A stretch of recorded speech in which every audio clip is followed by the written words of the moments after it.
सबसे पहले माहिर मईशत खालिद रसूल साहब से बात करेंगे और इनसे भी बात करेंगे, लेकिन इरशाद अंसारी साहब से बात करते हैं। इरशाद अंसारी साहब, क्या कहेंगे?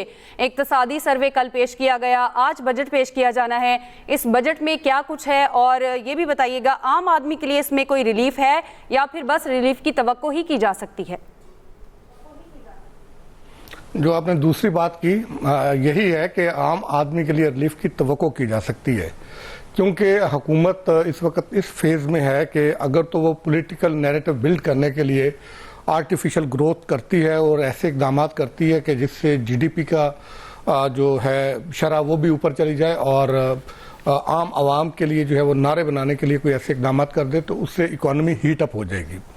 तो हुकूमत को चलना तो बहुत मोहतात तरीके से पड़ेगा, क्योंकि हमेशा से यही होता है कि जब हुकूमत एक फेज से गुजरती है, वो इस्लाहात लेके आती है और आवाम कुर्बानियाँ देती है, उसकी कास्ट पे करती है, उसके बाद जब इकॉनमी स्टेबिलिटी की तरफ जाती है और इकोनॉमिक जो इंडिकेटर्स होते हैं वो बेहतर होते हैं, तो फिर प्रेशर आता है पॉलिटिकल पार्टीज़ का, आवाम का, ताजरों का, तो फिर हुकूमत डी ट्रैक हो जाती है, वही पॉपुलर डिसीजन लेना शुरू कर देती है। तो उससे नतीजा ये निकलता है कि जहाँ से सफ़र शुरू किया होता है वहीं पे वापस चले जाते हैं। तो इस बार भी हुकूमत पे प्रेशर है, और बल्कि कल जब हम प्रेस कॉन्फ्रेंस में थे तो उस वक्त ये भी चहमगोइयाँ हो रही थी, और उस वक्त जो एहसन इकबाल का जो थोड़ा सा रवैया था, उनकी जो बॉडी लैंग्वेज थी और वज़ीर ख़जाना की, उसको लेके कि शायद मौजूदा जो वज़ीर ख़जाना है कहीं उनका ये आखिरी बजट ना हो, तो बजट के बाद शायद कोई वज़ारत ख़जाना के अहदे पे कोई नया चेहरा देखने को ना मिले।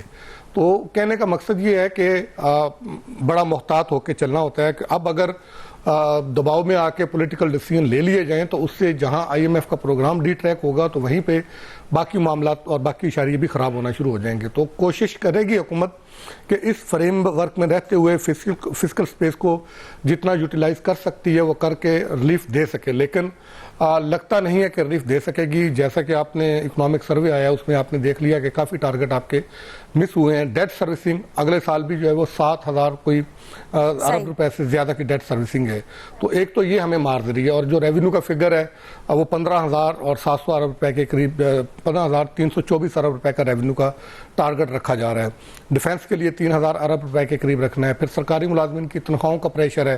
पाकिस्तान पीपल्स पार्टी हुकूमत की अलाई जमात है, लेकिन उनके पास तमाम आइनी पोस्टें हैं, उसको वो इंजॉय कर रहे हैं, लेकिन साथ साथ वो पॉलिटिक्स भी कर रहे हैं। और पॉलिटिक्स में जो उनकी मुलाकातें हुई हैं हुकूमत के साथ, उन्होंने बजट पे जो सारी हम आहंगी दिखाई है, बजट की तारीख भी तय हो गई और बाकी मामलात भी तय हो गए, तो उसमें उन्होंने एक पॉपुलर जो है वो कहने के मुतालबा उन्होंने कर दिया, जो सरकारी मुलाजमिन में जो उनकी पॉलिटिकल नैरेटिव का एक अहम जुज़ भी है कि सरकारी मुलाजमिन की तनख्वाह में 50% इजाफा कर दिया जाए। वो भी जानते हैं कि 50% इजाफा मुमकिन नहीं है, लेकिन बहरहाल उन्होंने कर दिया और उनकी पॉलिटिकल माइलेज, पॉलिटिकल उनका जो है वो नैरेटिव भी बिल्ड हो जाएगा। तो मकसद कहने का ये है कि आईएमएफ के प्रोग्राम में जब आप हैं तो आईएमएफ की अपनी कंडीशंस हैं। आईएमएफ ये कहता है कि आपने फिस्कल स्पेस को देख के चलना है, आपने अपने रेवेन्यू को बढ़ाना है, आपने अच्छा एक और बड़ी जो डेवलपमेंट हुई है, देखें जो बजट डिले हो रहा था उसकी मुख्तलिफ वजूहात थी, जहाँ एक पॉलिटिकल थी कि इत्तेहादी जमातों के साथ आपका जो है वो वसाइल की तकसीम पे इत्तफाक नहीं हो रहा था, एक वजह ये थी। तो लेकिन इससे बड़ी अहम वजह ये थी कि आपने आईएमएफ के साथ जो चीज़ें तय की हुई थी उनके मुताबिक आपने बजट को अलाइन करना था। मेन वजह वो थी। ये रात आईएमएफ के साथ इत्तफाक राय हुआ है कि जो आप रियल स्टेट सेक्टर को रिलीफ देना चाह रहे थे, आप तनख्वाहदार तबके को रिलीफ देना चाह रहे थे, टैक्स में तनख्वाहदार तबके के लिए जो है वो आप जो उनकी इनकम टैक्स स्लैब्स हैं वो बढ़ा के 6 से 8 करना चाह रहे थे, थ्रेश होल्ड बढ़ाना चाह रहे थे। तो थ्रेश होल्ड बढ़ाने पे अभी कुछ चीज़ सामने नहीं आई है। अलबत्ता ये ज़रूर आया कि टैक्स की मद में जो है वह तनख्वाहदार तबके को रिलीफ देंगे, क्योंकि इस पर भी हुकूमत पे दबाव आ रहा था। आप रियलिस्टिक होके चले ना कि आप देखें तनख्वाहदार जो आपके अपने फिगर जो बताते हैं कि अगेन एंड अगेन ज़ाहिर है ये उस पर हुकूमत पे भी ये दबाव आता है कि इस वक्त आपका हाईएस्ट टैक्स पे और जो तबका है, जो कंट्रीब्यूशन है टैक्स में, वो तनख्वाहदार तबके की है, जबकि जो बिलियंस ऑफ रुपीस कमा रहे हैं और बाहर जायदादें भी बना रहे हैं, उसमें इंडस्ट्रियलिस्ट भी हैं। लेकिन इरशाद अंसारी साहब, जैसा आप कह रहे हैं कि सैलरी जो पर्सन है उसको रिलीफ दिए जाने का इम्कान भी है और इनकम टैक्स के हवाले से, लेकिन इसके साथ साथ IMF जो है वो प्राइमरी सरप्लस 2.0% जो है वो GDP मांग रहा है। तो फिर इसके लिहाज से IMF के एक तरफ टारगेट्स हैं, इसके साथ साथ आवाम को जो रिलीफ देना है वो भी पॉसिबल है।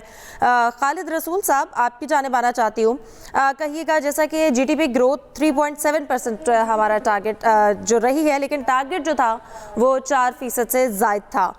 हुकूमत ने इस सारी सूरत हाल का जो एक तरह से रीजनल टेंशन पर जिम्मेदारी डाली, फ्लड्स की सूरत हाल आपके सामने रही, लेकिन आपको क्या लगता है, एक इकोनॉमिस्ट की हैसियत से आप क्या बताएंगे, क्या सच में ये कितनी बड़ी और अहम वजूहात हैं, और फिर इसके साथ साथ अगले रिव्यू के लिए IMF को, वर्ल्ड बैंक को इस सूरत हाल पर कन्विंस करना कितना मुश्किल होगा?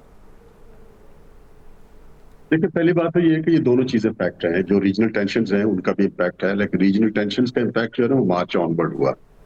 और उस पर भी आप देख लीजिए कि 40 डेज की वॉर है, उसके बाद मोरलेस सीज फायर के बाद सप्लाई चेन अभी तक शॉक में है, डिस्टर्ब है। तो वो जो इम्पैक्ट है वो लास्ट क्वार्टर में प्रैक्टिकली समझ लीजिए मार्च ऑनवर्ड वो 4 महीनों का है। फ्लड का जो इम्पैक्ट है वो नेचुरली है, एक मेजर पोर्शन जो है पंजाब का और बाकी सूबों में उसके ऊपर भी इम्पैक्ट है। बट हैविंग सेड दैट, हम अगर पिछला 3 साल का भी ट्रेंड देखें तो पिछले 3 सालों में हमारे यहाँ ये है कि जो अपना इंडस्ट्रियल ग्रोथ है वो भी आप देखें कि बड़ी सबड्यूड सी है। एग्रीकल्चर है, उसमें कंटिन्यूसली जो मेजर क्रॉप की हमारी प्रोडक्शन है that is going on the decline as well, और इसी तरह सर्विसेज सेक्टर में भी। तो हमारे यहाँ जो ओवरऑल बिजनेस इन्वायरमेंट है इंडस्ट्री का वो भी कंड्यूसिव नहीं है, कंपेटिटिव नहीं है, एनर्जी की प्राइसेस और उसके अलावा और बहुत सारी वजूहात की वजह से। तो यही चीज आप देखेंगे कि पिछले 3 सालों का अगर आप GDP की एवरेज निकाल के देखें तो हमारी जो एवरेज ग्रोथ पिछले 3 सालों की बनती है वो हार्डली 2.5% है, जबकि हमारी पॉपुलेशन ग्रोथ भी 2.5% है। तो इशू इसमें हमारे स्ट्रक्चरल है कि हमारी जो इकोनॉमी है उसमें बुनियादी तौर पे हम जो प्रोडक्टिविटी है उसको इंसेंटिवाइज नहीं कर रहे हैं। हमारी एग्रीकल्चर आज से डिक्लाइन नहीं कर रही, पिछले 15-20 सालों से मेजर क्रॉप डिक्लाइन कर रही हैं। सो हमारे मेजर इश्यूज स्ट्रक्चरल हैं। जब तक हम प्रोडक्टिविटी बेस्ड अपनी इकोनॉमिक स्ट्रक्चर और मैनेजमेंट और पॉलिसीज को नहीं लेके आएंगे ये इश्यूज रहेंगे। हमारी जो इकोनॉमिक पॉलिसी पिछले 4 साल से, खासतौर से 3 साल से, वो प्योरली इस वक्त मैक्रो इकोनॉमिक स्टेबिलिटी के ऊपर फोकस कर रही है।